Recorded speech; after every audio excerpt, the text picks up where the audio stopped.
Deus, o Criador e doador da vida, Ele fala? Ele se preocupa conosco? Podemos conhecê-lo? Sim. Deus falou. Ele se importa conosco e nos ensina a conhecê-lo. Há 3.500 anos atrás, Deus escolheu alguns homens para que escrevessem o que Ele dizia.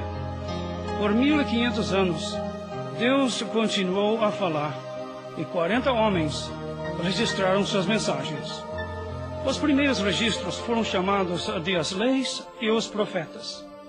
Tudo o que Deus falou foi escrito em pergaminhos, e suas palavras ficaram conhecidas como as Escrituras.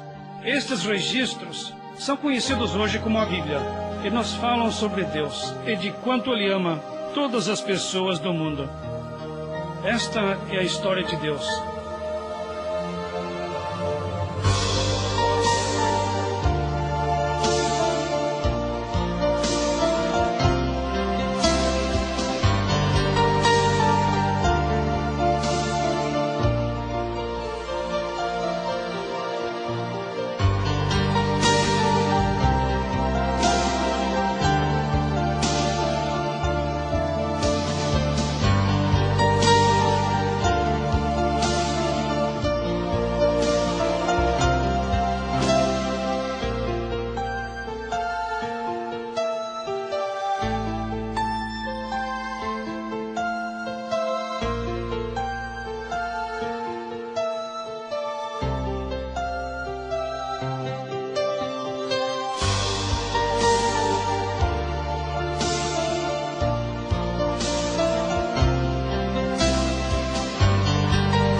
No início, Deus criou os céus e a terra. A terra era sem forma, vazia, escura e coberta de águas. O Espírito de Deus flutuava sobre as águas. E Deus disse: haja luz. E ela apareceu. Deus viu que a luz era boa. Ele separou a luz da escuridão e chamou a luz de dia e a escuridão de noite. A tarde e a manhã foram o primeiro dia. E Deus disse: que haja um grande espaço entre as águas debaixo do céu e as de cima. E Ele chamou o espaço de céu. A tarde e a manhã foram o segundo dia. Deus disse: que as águas debaixo do céu se juntem em um lugar e que haja um espaço seco. Ele chamou o lugar seco de terra e chamou de mares o ajuntamento de águas. Deus viu que isso era bom. E Deus disse: que a terra produza ervas, plantas e árvores frutíferas. E isso aconteceu. E Deus viu que tudo era bom. A noite, a tarde e a manhã foram o terceiro dia. Deus disse: que haja luzes no céu para determinarem as estações, os dias e os anos. Deus criou duas grandes luzes, o sol para governar o dia e a lua para governar a noite. Ele criou também as estrelas e as espalhou pelo céu para que iluminassem a terra. Deus viu que isso era bom. A noite e a manhã foram o quarto dia. Deus disse: que as águas fiquem cheias de criaturas vivas e que as aves voem pelo céu. Deus criou grandes animais marinhos e tudo que se move nas águas. Criou peixes e aves e viu que tudo era bom. E os abençoou, dizendo: sejam frutíferos e se reproduzam. E a tarde e a manhã foram o quinto dia. Deus disse: que a terra se encha de criaturas vivas. Então Ele criou os animais da terra, o gado e tudo que rasteja, para se reproduzirem. E Deus viu que isso era bom. Deus disse: façamos o homem em nossa imagem e semelhança. E o Senhor formou o homem do pó da terra, e assoprou em suas narinas o sopro da vida. E o homem tornou-se uma alma vivente. Assim Deus criou o homem em sua imagem. Homem e mulher os criou. Deus chamou o primeiro homem de Adão. Mais tarde, Adão chamou a mulher de Eva. E Deus disse: o homem deixará pai e mãe, e se unirá à sua esposa, e serão uma só carne. Adão e Eva estavam nus, mas não se envergonhavam. Deus viu o que havia criado, e tudo era muito bom. A noite e a manhã foram o sexto dia. Os céus e a terra ficaram prontos. No sétimo dia, Deus terminou seu trabalho. Ele abençoou esse dia e o santificou. Deus também criou um jardim no Éden, onde plantou árvores bonitas e frutíferas por todos os lados. Ele plantou 2 árvores no meio do jardim: a árvore da vida e a árvore do conhecimento do bem e do mal. O Senhor mandou que o homem cuidasse de tudo o que havia no jardim do Éden e deu-lhe uma ordem: você pode comer à vontade de todas as árvores, menos da árvore do conhecimento do bem e do mal. Jamais coma o fruto daquela árvore. No dia em que fizer isto, você morre. Para mostrar quanto amava Adão e Eva, Deus supriu todas as suas necessidades e um pouco mais, para que aproveitassem a vida ao máximo. Deu-lhes também a capacidade de fazer escolhas e a chance de usar bem esta capacidade. Deus queria que Adão e Eva mostrassem quanto o respeitavam, obedecendo a uma ordem apenas: a de não comer de uma única árvore. Adão e Eva podiam usufruir todas as coisas. Para viverem felizes e em paz no lindo jardim, só precisavam confiar na sabedoria de Deus e respeitar a autoridade dele. Deveriam ser gratos e felizes pela vida e liberdade que tinham. Mas a liberdade só traz alegria quando sabemos fazer boas escolhas. Muito antes de criar o homem, Deus também deu liberdade de escolha aos anjos que havia criado. Ele queria ser honrado pelos anjos que moravam no reino espiritual, tanto quanto pelos homens. Quase todos os anjos decidiram seguir a Deus e até hoje o adoram e obedecem e ajudam muito as pessoas. Alguns anjos, no entanto, fizeram uma péssima escolha. Eles rejeitaram o amor de Deus e escolheram Lúcifer, o anjo mais bonito que existia, para ser o líder deles. Por ser arrogante e orgulhoso, Lúcifer perdeu sua posição de honra junto ao trono de Deus. Por causa da sua rebeldia, foi expulso do céu. Lúcifer desafiou Deus, dizendo em seu coração: erguerei meu trono acima das estrelas de Deus. Eu serei igual ao Deus Altíssimo. Lúcifer, também chamado na Bíblia de Diabo e Satanás, que era a adoração que pertence só a Deus. Satanás engana as pessoas só para ser adorado por elas. Ele chega até mesmo a se disfarçar de anjo de luz, mas suas mentiras e religiões falsas causam dor, sofrimento e destruição. Então Deus disse a Lúcifer: você vai ser lançado nas profundezas do inferno. No lindo e recém-criado jardim, onde Adão e Eva moravam, Satanás, disfarçado de serpente, encontrou-se com Eva. Esta serpente era mais astuta do que todos os animais que Deus havia criado. Ela perguntou a Eva: você tem certeza que Deus disse para vocês não comerem de nenhuma árvore do jardim? A mulher respondeu: podemos comer de todas as árvores, menos do que está no meio do jardim, porque Deus avisou: se comerem daquela árvore, vão morrer. A serpente disse: vocês não morrerão.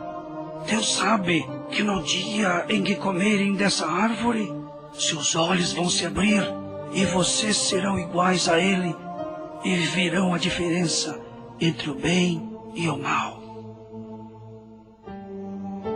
A Bíblia afirma que Satanás é o pai da mentira e, claro, tentou enganar a mulher e inventou mentiras sobre Deus. Quando a mulher viu que as frutas daquela árvore pareciam tão saborosas, eram muito bonitas e a deixariam muito sábia, ela pegou uma, comeu e ofereceu para seu marido, que estava ali pertinho, e ele também comeu. Imediatamente seus olhos se abriram e seu espírito morreu. Eles perceberam que estavam nus e ficaram envergonhados. Então juntaram folhas de figo e improvisaram uma roupa. Quando ouviram a voz de Deus no jardim, no frescor da tarde, Adão e Eva se esconderam entre as árvores. Eles haviam morrido espiritualmente e não estavam mais em comunhão com o Senhor, pois confiaram em si mesmos e não em Deus. Deus então chamou: Adão, onde você está? Adão respondeu: ouvi sua voz no jardim e fiquei com medo porque eu estava nu, então me escondi. Deus perguntou: quem lhe contou que você estava nu? Você comeu da árvore proibida? Adão respondeu: a mulher que o Senhor me deu me ofereceu a fruta e eu comi. O Senhor perguntou a Eva: o que você fez? Ela respondeu: a serpente me enganou e eu comi a fruta. Então Deus disse à serpente: por causa disso você será maldita entre todos os animais e vai passar o resto da vida rastejando e comendo pó. Vou causar inimizade entre você e a mulher, e o descendente dela esmagará sua cabeça. Essa é a primeira vez que a Bíblia fala sobre a vinda do Salvador, nascido de mulher, para derrotar o diabo.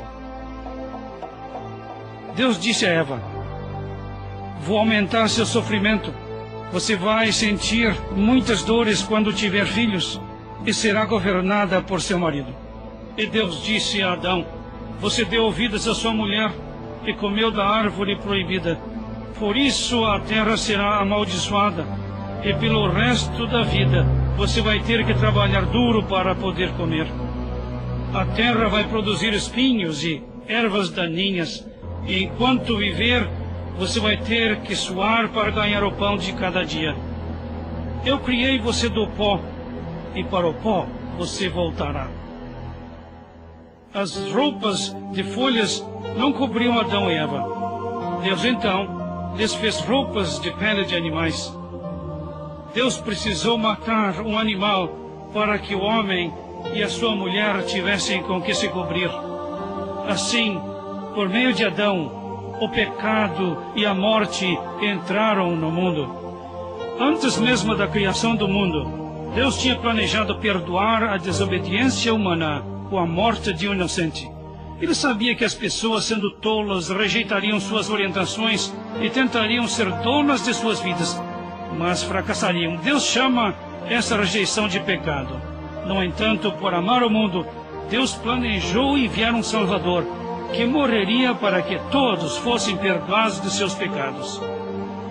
Deus expulsou Adão e Eva do jardim do Éden e colocou anjos, chamados querubins, ao leste do jardim, e pôs uma espada flamejante que se virava em todas as direções para guardar a árvore da vida. No momento em que Adão pecou, todas as pessoas foram condenadas à morte. Mas na história de Deus, a esperança nunca morre. Eva ficou grávida e, ao dar luz ao menino, disse: o Senhor me deu um filho homem. Ela deu à criança o nome de Caim. Depois Eva teve outro filho, Abel. Abel decidiu ser pastor de ovelhas e Caim escolheu ser lavrador. Num dia escolhido por Deus, Caim reuniu alguns produtos de sua lavoura e ofereceu-os ao Senhor.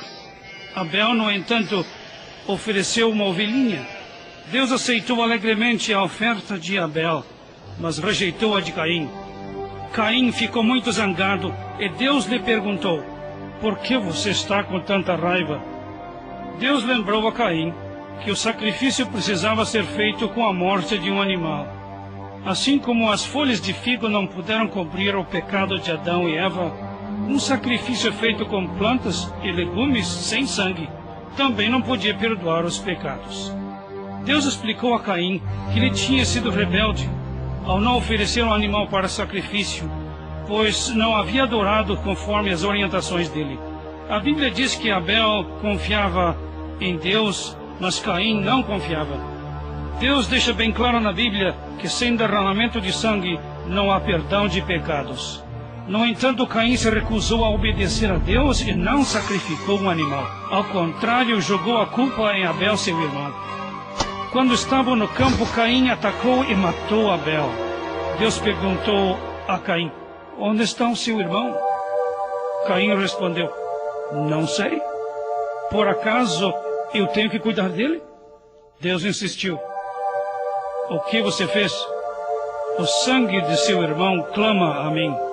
Você vai ser amaldiçoado na terra encharcada com o sangue de Abel, sangue derramado por suas mãos. Caim se afastou da presença do Senhor. Sua rebeldia contra Deus causou o primeiro assassinato do mundo e a primeira divisão em família. Com o tempo, os descendentes de Adão e Eva começaram a povoar a terra. Ao ver que a maldade humana estava por todos os lugares e que as pessoas só pensavam em coisas ruins, Deus ficou triste e disse: eu mesmo criei a raça humana, mas agora vou destruí-la. No entanto, Deus estava contente com Noé, o único homem justo daquela época, um homem que lhe obedecia completamente. Deus falou com Noé: o fim da humanidade está próximo. Existe muita violência por todos os lados. Vou destruir tudo o que existe, incluindo as pessoas. Construa uma arca de madeira com bastante divisões e cubra-a bem com piche por dentro e por fora. A arca deve ter 140 metros de comprimento, 23 de largura e 13,5 de altura. Faça apenas uma porta. Você, sua esposa, seus 3 filhos e suas noras devem entrar na arca. Leve também um casal de animais de cada espécie. Eles viverão com vocês. Mas coloque na arca 7 pares dos animais que santifiquei. Enquanto construía a arca, Noé avisava o povo: quem não honrar a Deus perecerá. Infelizmente, todo mundo zombava de Noé e ria do aviso que Deus estava dando. Noé e sua família acreditaram em Deus e, na hora certa, entraram na arca e o Senhor trancou a porta do barco. Deus fez chover durante 40 dias e 40 noites. As águas também jorravam do fundo da terra e iam cobrindo tudo. Com a subida das águas, a arca começou a flutuar. Finalmente, as águas cobriram tudo o que havia na terra, incluindo os montes e até mesmo as montanhas. Todos os seres vivos morreram. Os pássaros, o gado, os animais que andavam, rastejavam, todos se afogaram no dilúvio. A terra ficou coberta de água durante 150 dias. Deus, no entanto, cuidou de Noé e de todos que estavam na arca. Deus, então, mandou que um vento soprasse sobre a terra para que começasse a baixar o nível da água. Quando a arca pousou nas montanhas de Ararat e as plantas começaram a crescer novamente, Deus falou com Noé: saiam da arca e tirem os animais também. E todos saíram. Noé construiu um altar e ofereceu sacrifícios ao Senhor. Deus abençoou Noé e seus filhos, dizendo-lhes: multipliquem-se, tenham muitos filhos e povoem a terra.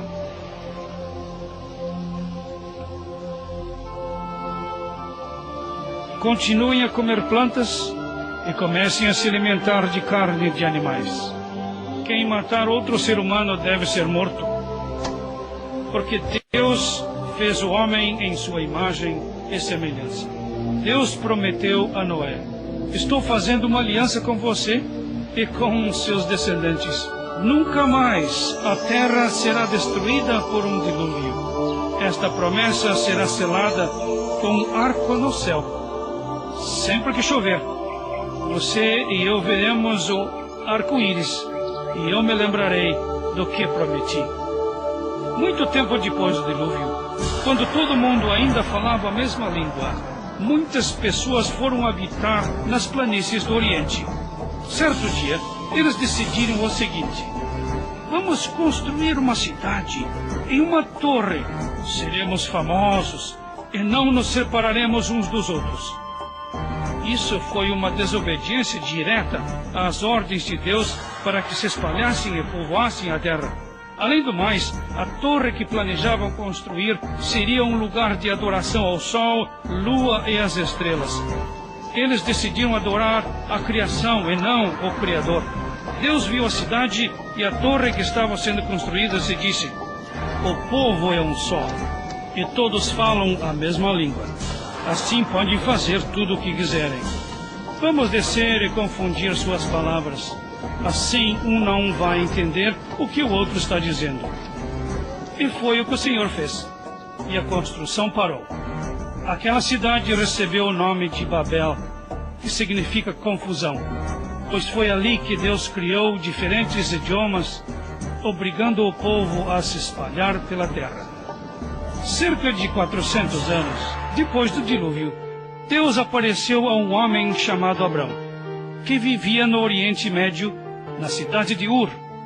Deus lhe disse: deixe seu país e sua família e vá para um lugar que vou lhe mostrar.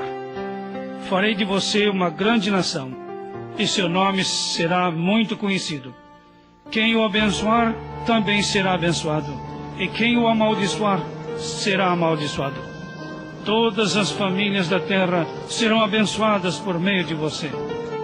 E Abrão partiu, como o Senhor havia mandado, e chegou ao lugar chamado Canaã. Deus apareceu mais uma vez a Abraão e disse-lhe: esta terra será de seus descendentes. Olhe para o céu e veja se você pode contar as estrelas. Também será impossível contar o número de seus descendentes. Embora Abrão e Sarai, sua esposa, não tivessem filhos, ele acreditou em Deus. Abrão era uma pessoa de fé, por isso Deus o considerou um homem justo. Abrão perguntou: Senhor Deus, como posso ter certeza de que esta terra será minha? Deus respondeu: vai acontecer o seguinte: seus descendentes viverão 400 anos num país estrangeiro, onde serão maltratados e escravizados. Porém, mais tarde, eu julgarei aquele país. Só na 4ª geração é que seus descendentes ficarão livres. Quando saírem daquela terra e voltarem para cá, trarão consigo uma grande fortuna. Mas Sarai, esposa de Abrão, nunca pôde ter filhos e já era idosa. Então ela conversou com Abrão: peço-lhe que tenha filhos com Agar, minha escrava egípcia, pois eles serão considerados meus filhos. Abrão concordou com o plano de Sarai. Embora amasse a Deus, Abrão errou em não acreditar que o Senhor lhe daria um filho com sua esposa. O filho de Abrão e Agar foi chamado de Ismael. 13 anos depois, quando Abraão tinha 99 anos, o Senhor lhe apareceu de novo e disse: eu sou o Deus poderoso, ande na minha presença. Estou mudando seu nome para Abraão, que significa pai de multitudes, e o nome de sua esposa será mudado para Sara, que significa princesa. Abençoarei sua esposa e ela terá um filho seu, e será mãe de nações. Então Abraão implorou ao Senhor: que Ismael viva diante de ti. Deus lhe respondeu: atenderei seu pedido e abençoarei Ismael. Multiplicarei os descendentes dele e farei dele uma grande nação. Deus cumpriu sua promessa a Abraão, pois Ismael deu origem aos países árabes. Deus continuou: mas será com o filho de Sara e com os descendentes dele que farei uma aliança eterna. Algum tempo depois, Sara deu luz a um filho que foi chamado de Isaque. Quando Isaque já era grande, o Senhor pediu que Abraão provasse quanto o amava. Deus o chamou: Abraão, estou aqui. Ele respondeu. Deus lhe ordenou: pegue seu filho, seu único filho Isaque, a quem você tanto ama, e vá para a terra de Moriá. Eu indicarei o monte onde você deverá sacrificar Isaque como oferta queimada. No dia seguinte, bem cedo, Abraão levantou-se e chamou Isaque. como Deus lhe havia ordenado, e partiram. No terceiro dia de caminhada, Abraão olhou adiante e viu o lugar indicado pelo Senhor. E pegou a lenha do sacrifício e deu-a para Isaque carregar. Abraão pegou uma tocha, uma faca, e os dois subiram ao monte juntos.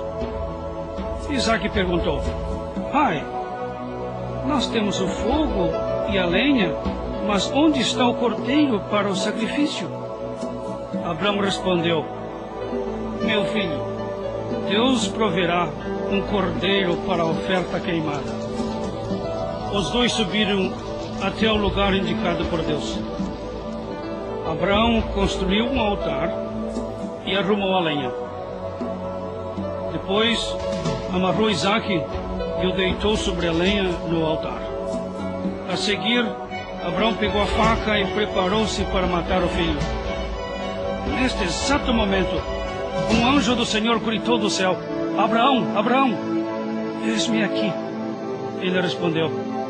O Senhor disse: Não faça nada a Isaque. Agora tenho certeza que você me ama acima de tudo, pois não poupou seu único filho. Abraão levantou a cabeça e, olhando para trás, viu um carneiro com chifres presos numa moita. Abraão pegou o animal e o sacrificou em lugar de seu filho. A Bíblia diz que Abraão sabia que Deus cumpriria as suas promessas em relação a Isaque, nem que fosse preciso ressuscitá-lo dos mortos. Porque Abraão tinha fé em Deus, o Senhor lhe prometeu: Vou abençoar muito você. Seus descendentes serão tão numerosos quanto as estrelas do céu. Todas as nações da terra serão abençoadas por meio de seu filho, porque você me obedeceu. Abraão ficou muito alegre, pois entendeu que o Salvador, prometido há muito tempo lá no jardim, seria descendente dele. O teste que Deus fez com Abraão também ilustrou como Deus, o Pai Celeste, um dia ofereceria seu único e amado filho em sacrifício a favor do mundo todo. Mais tarde, Isaque se casou e teve filhos gêmeos, Esaú e Jacó. Mais tarde, Deus mudou o nome de Jacó para Israel, e ele foi escolhido para dar continuação à descendência prometida. Jacó teve 12 filhos. Um deles, José, foi vendido como escravo pelos próprios irmãos. Mas a providência divina fez com que ele se tornasse governador do Egito, e José trabalhou ao lado do poderoso faraó. José era um homem de Deus e perdoou seus irmãos. Quando houve uma grande fome no mundo, ele chamou todos os seus parentes para morarem no Egito. Assim, 70 descendentes de Abraão, Isaque e Jacó, conhecidos como os filhos de Israel, mudaram-se para o Egito, onde mais tarde seriam escravizados, exatamente como Deus havia dito a Abraão. Os filhos de Israel tiveram muitos filhos e povoaram o Egito. Mas outro faraó, que não tinha conhecido José, começou a ficar preocupado e foi conversar com seu povo. Olhem, os filhos de Israel, esses hebreus, são mais numerosos que nós. Precisamos ficar atentos. Se permitirmos que continuem a se multiplicar, eles poderão se juntar ao inimigo e lutar contra nós, caso entremos numa guerra. Os egípcios então decidiram escravizar os hebreus. Os feitores cruéis sobrecarregaram os filhos de Israel com um trabalho muito pesado. No entanto, quanto mais maltratados, mais o povo crescia. O faraó então chamou as parteiras dos hebreus e deu-lhes uma ordem: quando as hebreias tiverem meninas, deixem as crianças viverem. Porém, matem todos os meninos que nascerem daqui por diante. Uma mulher hebreia escondeu o filho recém-nascido durante 3 meses. Depois disso, já não dava mais. Assim, ela colocou o bebê numa cesta vedada com piche e colocou-o na beira do rio. Quando a filha de Faraó foi tomar banho, ela viu a cesta no meio das plantas e foi olhar. Ao ver o bebê chorando, a princesa sentiu pena dele e disse: esta criança é filha de um dos hebreus. Ela levou o nenê para casa e criou-o como se fosse seu próprio filho. A princesa deu o nome de Moisés, que significa tirada das águas. Como filho da princesa, ele herdaria o trono egípcio e toda a sua riqueza. Quando Moisés ficou adulto, ele foi visitar seus parentes hebreus, que ainda eram escravos. Enquanto observava o sofrimento deles, Moisés viu um egípcio batendo num hebreu. Quando achou que ninguém estava olhando, ele matou o egípcio e escondeu o corpo na areia. No entanto, O faraó ficou sabendo da morte do egípcio e mandou que matassem Moisés. Moisés fugiu e foi viver em um lugar chamado Midian.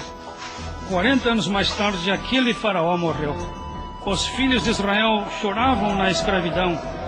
Deus ouviu o lamento deles e decidiu cumprir a promessa feita a Abraão, Isaque e Jacó. Moisés havia se tornado pastor de ovelhas.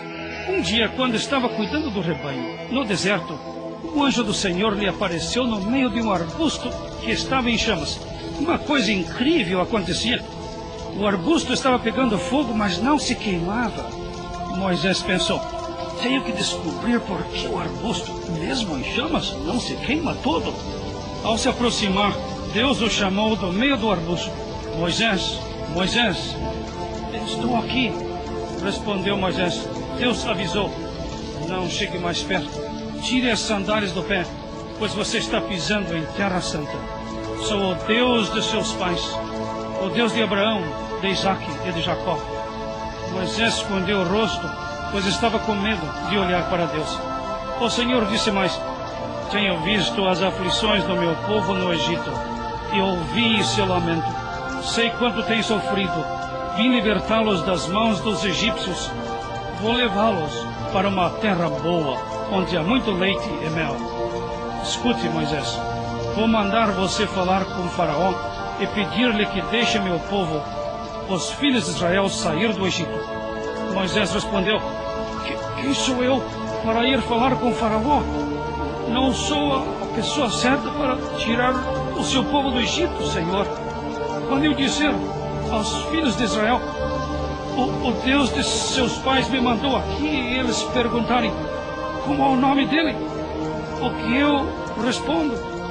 Deus falou a Moisés: eu sou o que sou. Você vai dizer o seguinte aos filhos de Israel: eu sou, me mandou aqui. Moisés argumentou: meu Senhor, eu me confundo todo com as palavras. Não sei falar direito, eu gaguejo muito. Deus perguntou: quem fez a boca do homem? Não fui eu, o Senhor? Agora vá. Seu irmão Araão fala muito bem. Ele vai ser seu intérprete. Vou ajudar vocês dois. Vou lhes ensinar o que falar e fazer. Quando retornar ao Egito, você fará milagres em frente de Faraó. No entanto, vou endurecer o coração dele e ele não deixará o povo sair. Você tem que dizer a Faraó: o Senhor disse: Israel, meu filho, meu primogênito, deixe meu filho ir me adorar. Se você não concordar com isso, eu vou matar o seu filho, o seu primogênito. Moisés e Arão foram falar com Faraó e deram-lhe o recado de Deus. Eles disseram: o Senhor Deus de Israel disse: deixe meu povo ir. Mas Faraó respondeu: quem é esse Senhor, para que eu obedeça e deixe os israelitas saírem? Não conheço o Senhor e não vou deixar o povo sair daqui. Assim Moisés falou com Deus: por que o Senhor me mandou lá? Fui conversar com Faraó em seu nome, mas o Senhor não libertou seu povo. Deus respondeu: eu sou o Senhor. Eu apareci a Abraão, a Isaque e a Jacó usando apenas o nome de Deus poderoso. Deus então explicou a Moisés que logo no Egito ele se revelaria como Jeová, o Salvador, e mostraria aos egípcios que deveriam adorar o único Deus verdadeiro, o Criador, e não o que ele havia criado. O Senhor disse a Moisés: volte a falar com Faraó. Pegue sua vara e estenda sua mão sobre as águas do Egito. Moisés e Arão fizeram o que o Senhor mandou e bateram com a vara no rio. A água se transformou em sangue. Os peixes morreram e o rio ficou cheirando mal. E os egípcios não tinham mais água nenhuma para beber. Deus falou novamente com Moisés: vá conversar de novo com Faraó e diga-lhe: o Senhor disse: deixe meu povo ir me adorar. Se você se recusar, prometo que todo o Egito vai ficar cheio de rãs. Mas Faraó não obedeceu. As rãs começaram a aparecer e cobriram o Egito todo. Elas entraram nas casas, invadiram os quartos, pularam nas camas, esconderam-se nos fornos e nas tigelas. Faraó então chamou Moisés e Arão e implorou: vão, supliquem ao Senhor que acabe com as raças, deixarei o povo ir. Mas quando se viu livre da praga, ele endureceu o coração, exatamente como o Senhor havia dito.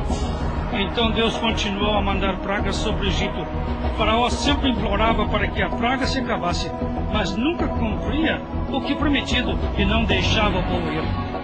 Deus transformou todo o pó do Egito em piolhos. As pessoas e os animais ficaram infestados de piolhos. Os mágicos egípcios disseram a Faraó: isso é coisa de Deus. A seguir, Deus enviou enxame de moscas sobre Faraó e seus servos. Mandou também uma praga terrível que acabou com o rebanho do Egito. Mas nenhum animal dos filhos de Israel morreu. Moisés então se colocou diante de Faraó e jogou um punhado de cinzas para cima. As cinzas provocaram feridas nos egípcios e em seus animais. Depois, o Senhor avisou que iria fazer chover pedras sobre o Egito. Quem acreditou nas palavras de Deus escondeu seus empregados e os animais dentro de casa. Mas quem fez pouco caso do que ele disse, deixou os empregados e o rebanho para fora. Então caíram do céu pedras misturadas com fogo e arruinaram a plantação, destruíram as árvores e mataram empregados e animais que estavam fora de casa. As pedras só não caíram na terra de Gósen, onde os israelitas moravam. A seguir, Deus mandou uma praga de gafanhotos. Os insetos tomaram conta do Egito a tal ponto que o país ficou totalmente escuro. Eles comeram todas as plantas que não foram destruídas pelas pedras. Não restou nenhuma folha verde em todo o Egito. Depois, o Senhor mandou uma escuridão tão grande que quase podia ser tocada. Durante 3 dias, o Egito ficou mergulhado em trevas profundas.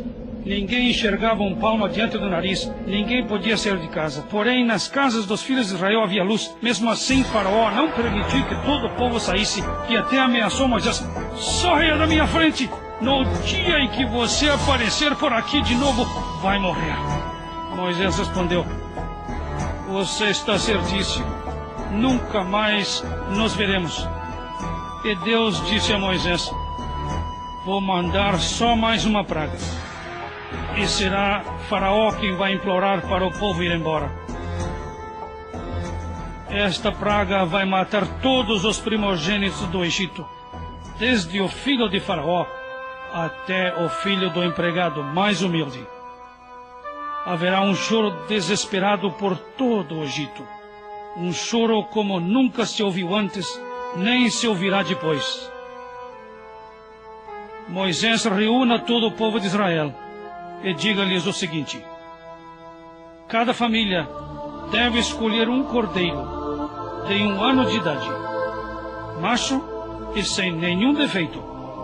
Daqui a 4 dias, ao entardecer, todos devem matar o animal escolhido. Molhem um maço de isopo no sangue do cordeiro e salpiquem os batentes das portas. Ninguém deve sair da casa antes do amanhecer. Vocês têm de comer a carne assada no fogo na mesma noite, mas não quebrem nenhum osso do animal. A carne deve ser comida com pão sem fermento. Tem que ser assim, pois é a Páscoa do Senhor. Passarei pela terra do Egito e matarei todos os primogênitos, tanto gente quanto animal. Também julgarei todos os deuses do Egito. Eu sou o Senhor. E o sangue dos batentes será a garantia de vida nas casas em que vocês estiverem, pois não permitirei que o destruidor mate ninguém onde houver sinal de sangue. Para não se esquecerem desta data, vocês deverão celebrar anualmente a refeição do pão sem fermento. Esta celebração será chamada de a Páscoa do Senhor. Os israelitas fizeram tudo exatamente como o Senhor havia ordenado por meio de Moisés e Arão. À meia-noite tudo aconteceu. Deus matou todos os primogênitos do Egito, desde o filho de Faraó, o rei, até o filho de quem estava preso. Até mesmo as primeiras crias dos animais foram mortas.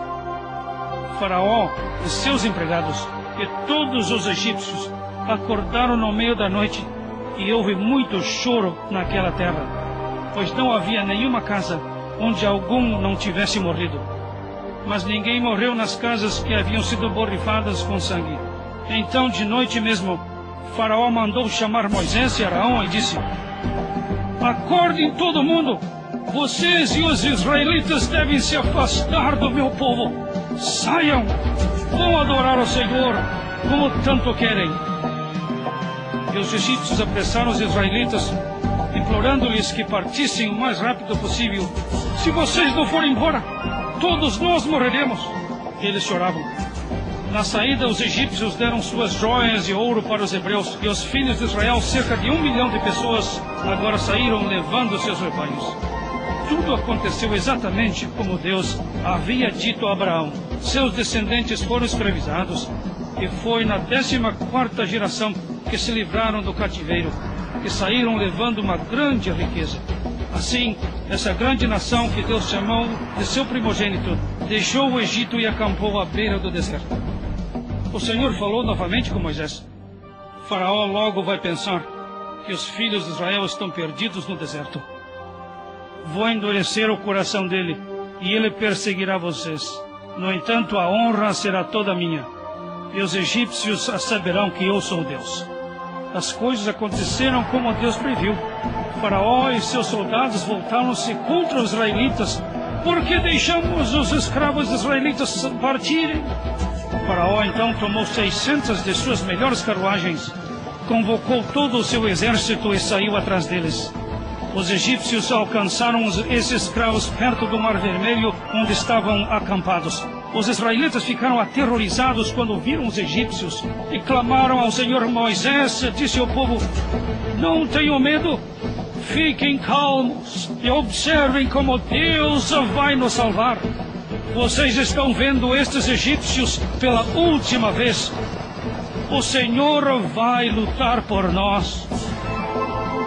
Deus falou a Moisés: erga sua vara, estenda seu braço sobre o mar e divida-o.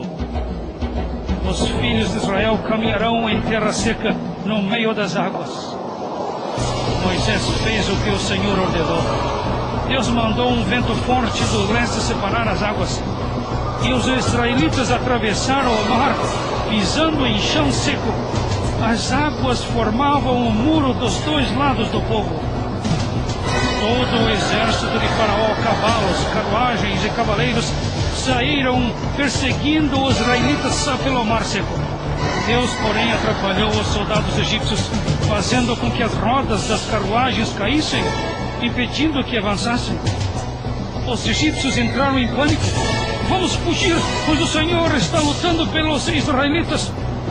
Deus falou com Moisés: estenda seu braço sobre o mar. Moisés estendeu o braço e o mar voltou ao lugar. Os egípcios tentaram escapar, mas Deus os derrotou no meio do mar. A água cobriu o exército de Faraó, suas carruagens, seus cavalos, tudo e todos foram destruídos. Mas os filhos de Israel atravessaram em terra seca para o outro lado. Quando os israelitas viram o grande milagre que o Senhor havia feito contra os egípcios, ficaram impressionados e reverenciaram a Deus, e acreditaram no Senhor e em Moisés, seu servo. No entanto, assim que ficaram livres dos egípcios, os israelitas se queixaram a Moisés: você nos trouxe para esse deserto para que morrêssemos. Não temos nem água e nem comida. Deus, em sua grande misericórdia, disse: preste atenção, vou fazer cair o pão do céu. Todos os dias vocês se levantarão, recolherão os pães. E foi o que aconteceu. Os israelitas chamaram aquele pão de maná. Deus também providenciou água para o povo. Logo depois, os israelitas acamparam em volta de um monte no deserto de Sinai. De repente houve trovões e relâmpagos no monte. Uma nuvem espessa apareceu e ouviu-se o som de uma trombeta, um som tão alto que o povo estremeceu. E o Senhor, envolvido em fogo, desceu ao monte e o monte inteiro tremeu. Deus mandou que Moisés subisse ao topo do monte e disse-lhe o seguinte: eu sou o Senhor, seu Deus. Fui eu quem o tirei da terra do Egito, que o libertei da escravidão. E enquanto falava, o Senhor escrevia os 10 mandamentos numa tábua de pedra. Não adorem a nenhum outro Deus, só a mim. Não façam nenhum tipo de ídolo, nem adorem imagens. Não usem o nome do Senhor, o seu Deus, com falta de respeito. Lembrem-se que o 7º dia é um dia santo de descanso. Honrem seu pai e sua mãe. Não matem. Não adulterem. Não roubem. Não inventem mentiras sobre as outras pessoas. Não cobicem a casa, nem as propriedades, e nem a mulher de seu próximo. Com esses mandamentos, Deus deixou bem claro qual era o seu padrão de santidade. Ele também instruiu Moisés sobre o que deveria ser feito quando alguém desrespeitasse suas leis. Ele disse: construa um altar de terra e dedique-o a mim. Use-o para oferecer os sacrifícios e abençoarei vocês. O sangue cobrirá seus pecados e eu perdoarei vocês. Depois de 40 anos no deserto, finalmente os israelitas, hoje também chamados de judeus, entraram em Canaã, a terra prometida. Infelizmente, os moradores de Canaã não aceitaram Jeová como Deus e lutaram contra os filhos de Israel. Deus, no entanto, protegeu os judeus enquanto tomavam posse da terra prometida a Abraão, Isaque e Jacó. Deus mandou que os sacerdotes se encarregassem dos sacrifícios de animais e que liderassem os cultos. Uma vez por ano, o sumo sacerdote escolhido colocava-se atrás de uma cortina sagrada que separava o povo da santa presença de Deus. Ali o sacerdote intercedia pela nação junto a Deus. Depois de muitos anos, os israelitas coroaram um rei chamado Davi. Foi Deus quem escolheu Davi e o chamou de um homem de acordo com o meu coração. O Senhor falava com o povo por meio de Davi e de outros homens dedicados conhecidos como profetas. Quando os israelitas pecavam, o Senhor falava contra eles por meio dos profetas, avisando que se não se arrependessem, Ele permitiria que outra nação governasse a terra deles. Apesar de todos os avisos, os israelitas desobedeceram a Deus e rebelaram-se, rejeitando suas leis e matando os profetas que testemunhavam contra eles. Finalmente, depois de 800 anos de rebeldia, os israelitas foram arrancados de sua própria terra e tornaram-se escravos na Assíria e na Babilônia. Deus, no entanto, continuou a falar por intermédio dos profetas durante o cativeiro dos judeus. Algumas mensagens eram de arrependimento e outras eram profecias sobre o Salvador que resgataria a humanidade pecadora. O profeta Miqueias previu até mesmo a cidade onde o Salvador nasceria e descreveu sua natureza eterna, dizendo: de Belém virá aquele que governará Israel. Ele vive desde a antiguidade e viverá para sempre. Deus também revelou que o Salvador seria um descendente do rei Davi. Por meio do profeta Malaquias, o Senhor descreveu um mensageiro especial que anunciaria a vinda do Salvador e prepararia o povo para recebê-lo. Zacarias profetizou: ó filha de Jerusalém, eis que seu rei se aproxima, ele é justo e traz salvação, humilde e vem montado num jumentinho. O rei Davi explicou que o próprio Salvador saberia com antecedência que um de seus amigos íntimos, que comia junto com ele, iria traí-lo. Zacarias chegou a revelar que o preço da traição seria 30 moedas de prata. Por intermédio do profeta Isaías, Deus revelou que o Salvador seria chicoteado e que cuspiriam no rosto dele. Davi descreveu como ele seria morto. Disse que os pés e as mãos do Salvador seriam perfurados, mas que nenhum de seus ossos seria quebrado. E que ele exclamaria: meu Deus, por que me desamparaste? Davi escreveu que os espectadores dariam risada e escarneceriam do Salvador, dizendo: ele acreditava que Deus o libertaria. Escreveu também que os ossos do Salvador seriam deslocados e que lhe dariam vinagre quando tivesse sede. Que os perseguidores do Salvador iriam dividir entre si as vestes dele e apostariam para ver quem ficaria com a sua túnica. Isaías disse que as pessoas ficariam impressionadas quando vissem como o rosto do Salvador estava desfigurado por causa das torturas sofridas. As profecias bíblicas afirmam que um dia os habitantes de Jerusalém, descendentes de Davi, olhariam para o Salvador a quem transpassariam. Tudo isto foi registrado nas Escrituras centenas de anos antes de o Salvador vir ao mundo. Após 70 anos de cativeiro, Deus permitiu que seu povo voltasse para Israel. Só um grupo pequeno decidiu regressar, mas tanto os judeus que voltaram como os que moravam em outros lugares continuaram a ser dirigidos por outras nações. 500 anos mais tarde, quando Roma governava Israel, 2 jovens judeus, Maria e José, ambos descendentes do rei Davi, planejaram se casar. Mas antes que isto acontecesse, Maria ficou grávida por meio do Espírito Santo de Deus. Um anjo do Senhor apareceu a José num sonho e disse-lhe: José, não tenha medo de aceitar Maria como sua esposa, pois o nenê que ela espera foi concebido pelo Espírito Santo. Esta criança é o Filho de Deus. Quando o menino nascer, você vai lhe dar o nome de Jesus, que significa Salvador, porque ele salvará seu povo de seus pecados. Tudo aconteceu exatamente como o profeta Isaías havia previsto. O Senhor lhes dará um sinal. Eis que uma virgem dará à luz a um filho, e o nome dele será Emanuel, que significa Deus conosco. José e Maria precisaram ir a Belém para se recensear e pagar os impostos. Enquanto estavam lá, Maria deu luz ao seu primeiro filho, que foi chamado de Jesus. Assim, como foi profetizado, Jesus nasceu em Belém e era filho de um descendente do rei Davi. À noite, naquelas redondezas, alguns pastores tomavam conta de seus rebanhos. Um anjo do Senhor apareceu e a glória do Senhor brilhou ao redor dos pastores, que ficaram com muito medo. Mas o anjo disse: Não tenham medo, pois tenho uma notícia maravilhosa para todas as pessoas. Hoje nasceu o Salvador, que é Cristo o Senhor. Jesus foi adquirindo conhecimento e a graça de Deus estava com ele. Jesus foi crescendo, tornando-se cada vez mais sábio e era amado por Deus e pelas pessoas. Quando Jesus estava com mais ou menos 30 anos, um homem chamado João Batista começou a pregar e a batizar no deserto, dizendo: Arrependam-se, preparem-se para o Senhor. João era o mensageiro que os profetas tinham dito que anunciaria a vinda do Salvador. Jesus foi até ao rio Jordão para ser batizado por João. Quando João viu Jesus, ele anunciou: Eis o Cordeiro de Deus, que tira o pecado do mundo. Após ter sido batizado, Jesus saiu imediatamente da água. Os céus se abriram e o Espírito de Deus desceu como uma pomba e brilhou sobre ele. Uma voz vinda do céu declarou: Este é o meu Filho amado. Estou muito feliz com ele. Jesus passou 40 dias no deserto. E depois disto, Satanás, que havia conseguido enganar Eva no jardim do Éden, quis tentar Jesus, mas Jesus não pecou. Por fim, Satanás levou Jesus a um monte bem alto e mostrou-lhe todos os reinos do mundo com todas as suas riquezas e prometeu: Eu lhe darei tudo isto se você se ajoelhar e adorar-me.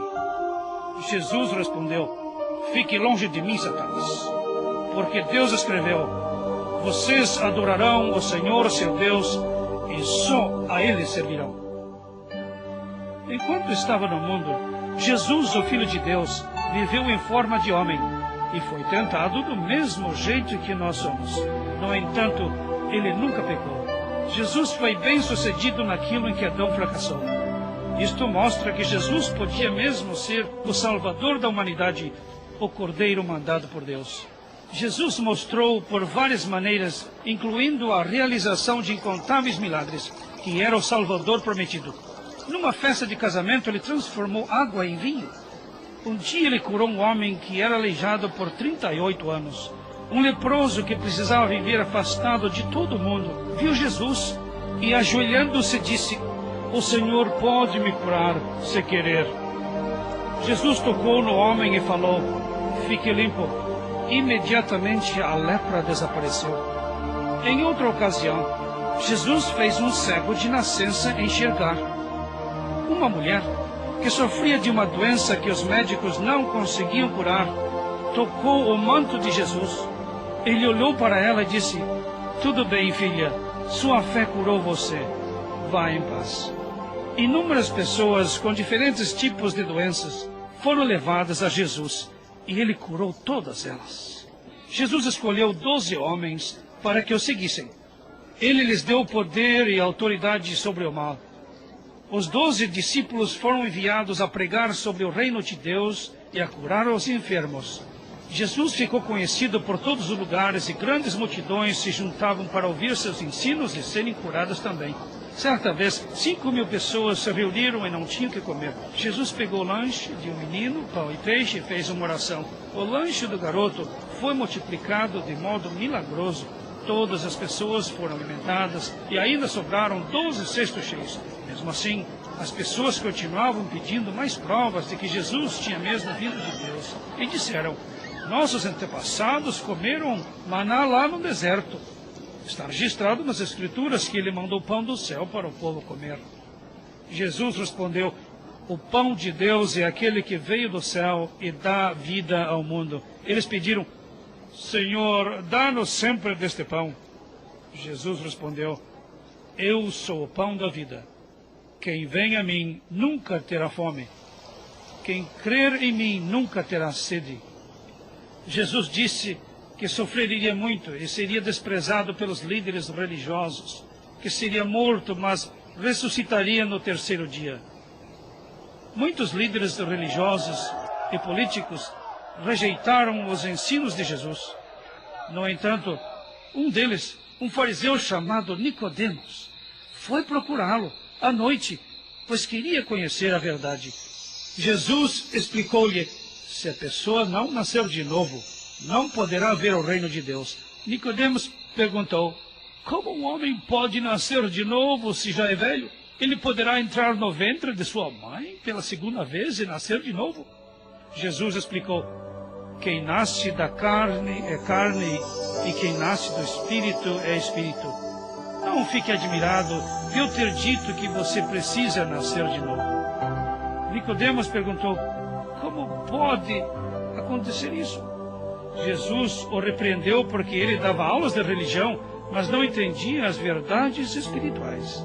Então Jesus falou sobre o nascimento espiritual, dizendo: Deus amou tanto o mundo que deu seu único Filho, para que todo aquele que nele crê não pereça, mas tenha a vida eterna. Deus não mandou seu Filho para condenar o mundo, mas para salvar o mundo. A verdadeira condenação é a seguinte: a luz veio ao mundo. No entanto, as pessoas amaram mais as trevas do que a luz, pois faziam o que era errado. Quem crer no Filho tem a vida eterna. Quem não crer no Filho não viverá, mas a ira de Deus ficará sempre sobre ele. Finalmente, Nicodemos entendeu e creu. A uma mulher estrangeira, Jesus disse: quem beber a água que eu dou nunca mais terá sede. Dentro da pessoa, esta água se transformará num poço que jamais secará. A mulher disse: eu sei que o Messias virá e será chamado de Cristo. Quando vier, ele vai nos explicar tudo. Jesus declarou: eu sou o Messias. Mais tarde, Jesus falou com outras pessoas: se algum quiser me seguir, vai ter que negar a si mesmo. Qual a vantagem se uma pessoa conseguir muitas riquezas neste mundo, mas perder sua alma? Cuidado, não sejam gananciosos. A vida não é feita de bens materiais em grande quantidade. Onde estiver seus pertences, ali também o coração de vocês estará. Os sacerdotes principais e alguns líderes religiosos se reuniram para conversar. Temos que fazer alguma coisa. Este homem está fazendo muitos milagres. Se deixarmos que continue, todo mundo vai acreditar nele. E os romanos vão tirar de nós o poder de controlar as pessoas. Enquanto isso, Jesus ensinava com grande autoridade. Ele foi no templo, expulsou as pessoas que negociavam lá e disse-lhes: as Escrituras afirmam o seguinte: minha casa será uma casa de oração, mas vocês a transformaram num covil de ladrões. E ensinou dizendo: a vontade daquele que me enviou é que todos os que creem no Filho tenham a vida eterna. E eu ressuscitarei os que creem. Mas alguns de vocês não creem. Desde o começo, Jesus sabia quem não cria nele e quem iria traí-lo. As opiniões se dividiam a respeito de Jesus. Alguns líderes religiosos criam nele, mas por causa dos fariseus não confessavam isso publicamente, pois tinham medo de ser expulsos do lugar onde cultuavam. Preferiam agradar mais aos homens do que a Deus. A maioria dos líderes religiosos viviam procurando um jeito de destruir Jesus, mas não conseguiam, pois o povo estava sempre ansioso para ouvi-lo falar. Jesus continuava ensinando no templo, dizendo: Eu sou a luz do mundo. Quem me segue não caminha nas trevas, mas tem a luz da vida. Jesus disse a quem acreditava nele: Se vocês viverem do jeito que estou ensinando, serão meus discípulos de verdade. Conhecerão a verdade, e a verdade os libertará. Se o Filho os libertar, vocês serão livres mesmo. Eu sou a porta. Quem entra por mim será salvo. Eu sou o bom pastor. Minhas ovelhas conhecem a minha voz e me seguem. Eu lhes dou a vida eterna. Elas nunca morrerão, e ninguém jamais as arrancará de minhas mãos. Depois de passar 3 anos ensinando os discípulos, Jesus pediu que lhe trouxessem um jumentinho que nunca havia sido montado. Cristo subiu no animal e rumou para Jerusalém. Uma grande multidão se juntou a ele. As pessoas se alegravam e em alta voz louvavam a Deus pelas coisas poderosas que haviam visto. Todos louvavam: Hosana, bendito o Rei que vem em nome do Senhor. Paz na terra e glória nas alturas.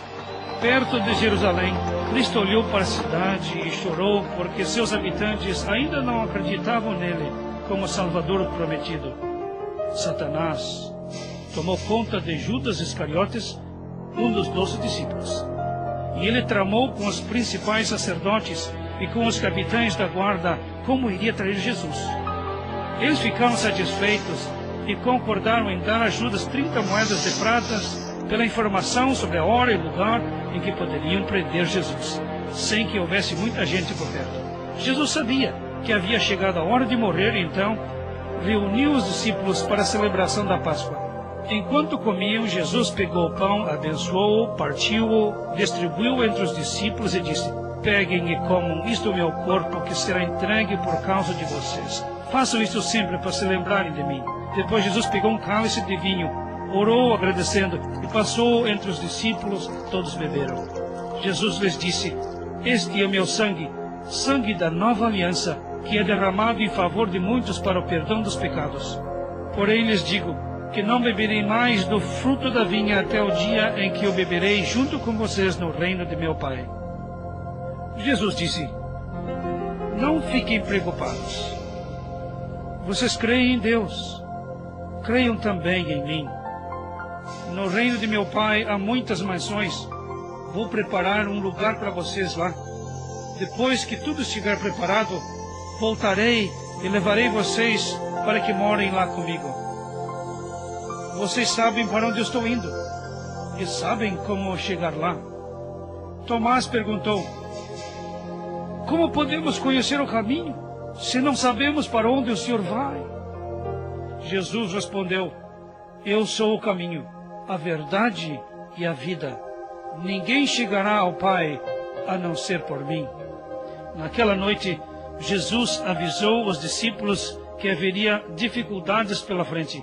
Se as pessoas odiarem vocês, lembre-se que elas me odiaram primeiro. Quem me odeia também odeia ao Pai. Depois da ceia, Jesus foi orar num jardim chamado Getsemane. Os seus discípulos o acompanharam a um lugar afastado.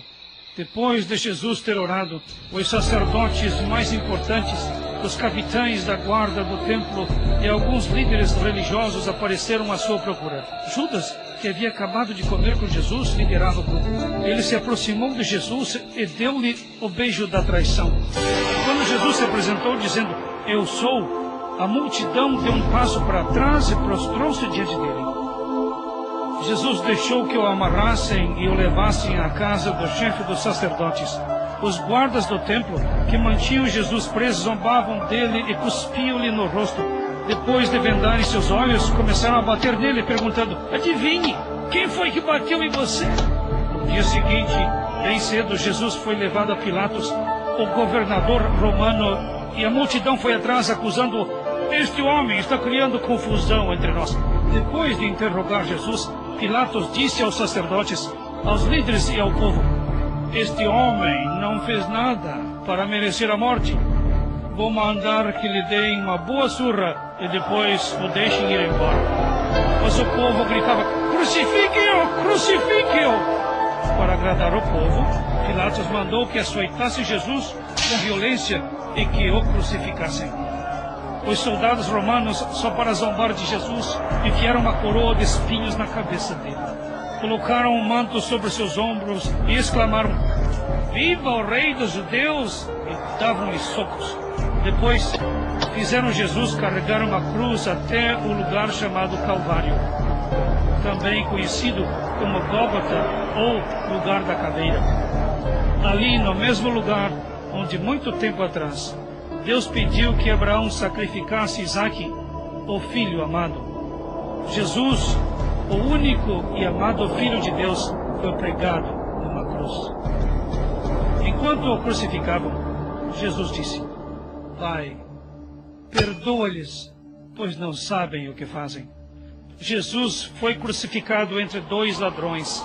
Os soldados pegaram suas roupas e tiraram sorte para ver quem ficaria com seu manto. Cumpriu-se assim a profecia de Davi. As pessoas passaram 3 horas assistindo a tudo isso. Os líderes do povo zombavam de Jesus, dizendo: ele salvou os outros, que salve a si próprio, se for mesmo o Cristo, o escolhido de Deus. Então, uma grande escuridão tomou conta da terra durante 3 horas. E cumpriu-se a profecia que dizia: Deus colocou sobre ele todos os nossos pecados.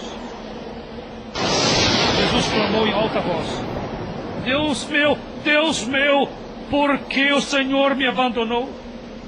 Sabendo que tudo estava terminado, Jesus cumpriu mais uma profecia quando disse: tenho sede.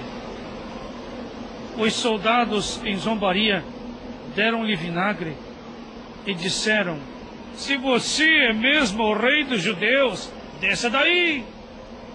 Jesus experimentou um pouco do vinagre e exclamou: está consumado. Pai, em suas mãos entrego o meu espírito. E abaixando a cabeça, morreu.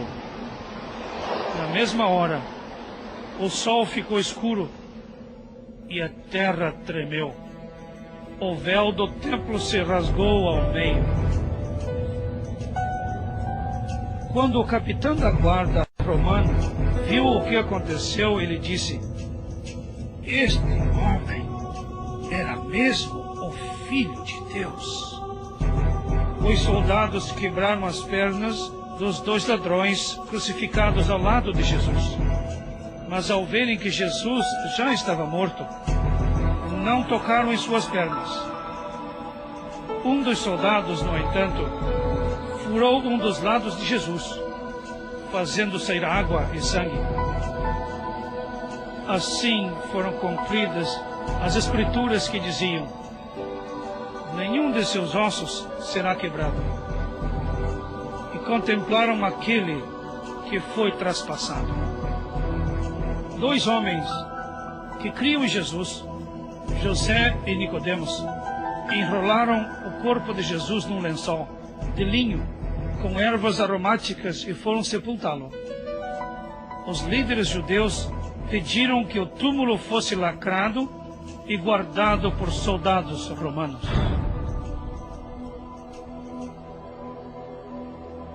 Três dias depois, houve um tremor de terra. E um anjo de Deus retirou a pedra que fechava a entrada do túmulo. Os soldados romanos fugiram apavorados. Alguns seguidores de Jesus ficaram muito confusos quando foram ao túmulo e viram que a pedra havia sido retirada. De repente, 2 homens com roupas muito brilhantes apareceram e perguntaram-lhes: por que vocês estão procurando o vivo no meio dos mortos? Ele ressuscitou, não está mais aqui. Vocês não se lembram que ele disse que seria entregue nas mãos de homens pecadores, seria crucificado e no 3º dia ressuscitaria? As pessoas então se lembraram do que Jesus havia dito.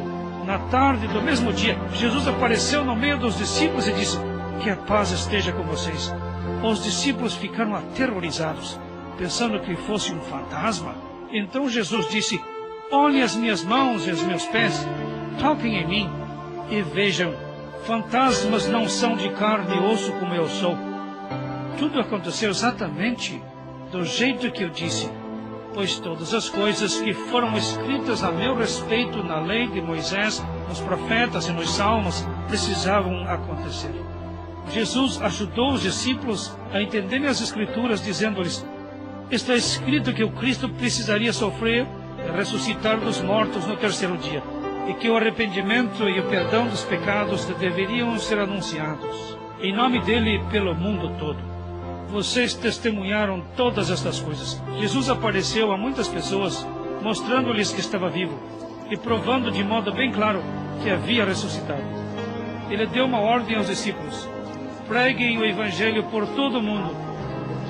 Passados 40 dias, Jesus anunciou aos discípulos: vocês receberão o poder do Espírito Santo e falarão de mim a outras pessoas, tanto em Jerusalém como em toda a Judeia e Samaria e até os confins da terra. Enquanto os discípulos olhavam, Jesus foi levado às alturas e uma nuvem o cobriu. 2 homens vestidos de branco perguntaram-lhes: por que vocês estão olhando para cima? Este Jesus, que foi levado ao céu, vai voltar do mesmo jeito que subiu. Os seguidores de Jesus foram por todos os lugares pregando e batizando. Falavam a todos que Cristo, o Salvador, havia ressuscitado dos mortos. Eles mostravam nas Escrituras que o pecado e a morte aconteceram por causa de Adão, mas que Cristo trouxe o perdão e a ressurreição. Também explicavam que um dia todos os que creriam em Deus e aceitariam Jesus como Salvador e Senhor e já tiverem morrido receberão corpos novos, ressuscitarão e se juntarão aos que ainda vivem, e todos subirão para se encontrarem com Jesus nas nuvens. A Bíblia diz ainda que os céus se abrirão e Jesus voltará à terra como Rei vitorioso e Juiz perfeito. Em suas vestes estará escrito: Rei dos Reis e Senhor dos Senhores. Os exércitos do céu montados em cavalos brancos acompanharão o Senhor. Jesus ficará em pé no Monte das Oliveiras, exatamente como disse o profeta Zacarias, e o monte se dividirá ao meio, e Cristo reinará sobre toda a terra. No entanto, depois de 1000 anos, Satanás enganará as pessoas mais uma vez. Porém, Deus enviará fogo do céu para destruir todos os seguidores de Satanás. Finalmente, Satanás, o enganador, será jogado num lago de fogo e será atormentado por todo o sempre e sempre.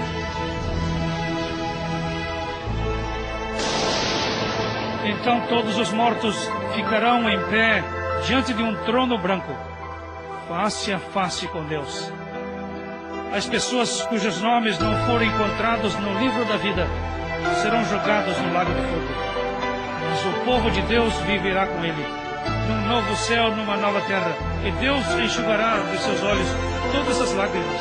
A morte, o sofrimento e o choro deixarão de existir. Também não haverá mais dor. Todas estas coisas ficarão para trás. Não haverá necessidade de velas, nem de luz do sol, pois a glória de Deus e o Cordeiro serão a luz. E eles reinarão para sempre e sempre. A árvore da vida estará lá, e a maldição colocada sobre os seres humanos desaparecerá. Jesus diz: venham a mim todos os que têm sede, e bebam livremente da água da vida. Eu voltarei logo. Quem obedecer às minhas palavras será abençoado. Quem obedecer à Bíblia e crer naquele que me enviou tem a vida eterna, e não será condenado, mas já passou da morte para a vida. Você acabou de ouvir a história de Deus.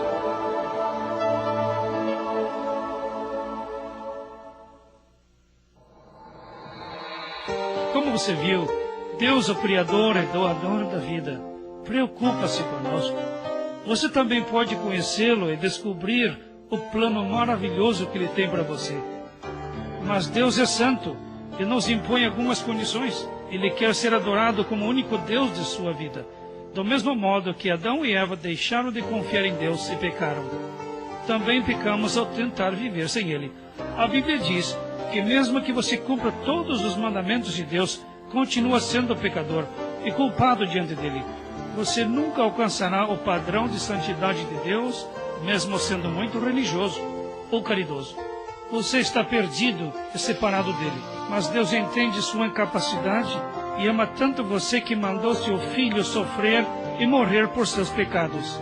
A Bíblia diz que o salário do pecado é a morte, mas o presente de Deus é a vida eterna por meio de Jesus Cristo, nosso Senhor. A salvação é um presente. Ninguém jamais vai se orgulhar de poder comprá-la com boas obras. No capítulo 3 do Evangelho de João, lemos que Jesus disse a Nicodemos que ele precisava nascer de novo para ter a vida eterna. Você também tem que nascer espiritualmente para fazer parte da família de Deus. Deus é espírito e você não pode comunicar-se com Ele enquanto não tiver a natureza espiritual. Se você quer ser filho de Deus e quer aceitar Jesus como seu Salvador, converse com Deus nesse instante. Você pode orar assim: querido Senhor, reconheço que sou pecador e que me rebelei contra o Senhor. Obrigado por mandar Jesus morrer na cruz e receber o castigo pelos meus pecados. Quero que Ele entre em minha vida e seja o meu Salvador e Senhor. Obrigado, Jesus, por entrar em minha vida. Amém.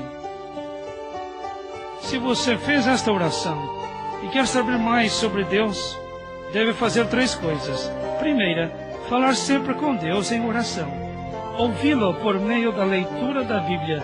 E segunda, encontrar uma igreja onde as pessoas amem a Deus e a sua palavra. Assim você o conhecerá a cada vez mais.